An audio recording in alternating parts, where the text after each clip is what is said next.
ప్రభు అయిన యేసుక్రీస్తు వారి అతి శ్రేష్టమైన నామంలో అందరికీ ప్రైజ్ ది లార్డ్. ఈరోజు దేవుని వాక్యము, నేను కృపగల వాడను గనుక నేను ఎల్లప్పుడూ కోపించువాడను కాను. ఇదే యెహోవా వాక్కు. యిర్మీయా గ్రంథము 3వ అధ్యాయము 12వ వచనం.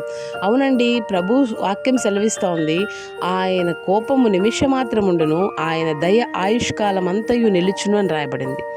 ఎప్పుడైతే ప్రభుని ఎరిగిన తర్వాత కూడా మనము మన క్రియల ద్వారా, మన ప్రవర్తన ద్వారా ప్రభువును దుఃఖపరిస్తే, బాధపరిస్తే ఆయన కోపగించుకుంటాడేమో, కానీ తిరిగి ఆయన పాదాల దగ్గరికి వెళ్ళి ప్రభువా క్షమించు, ఇంకో నుండి ఇలా నేను చెయ్యను అని ఆయన సన్నిధిలో పశ్చాత్తాపడినప్పుడు తిరిగి వారి ఎడల ఆయన దయ చూపేవాడుగా ఉన్నాడు.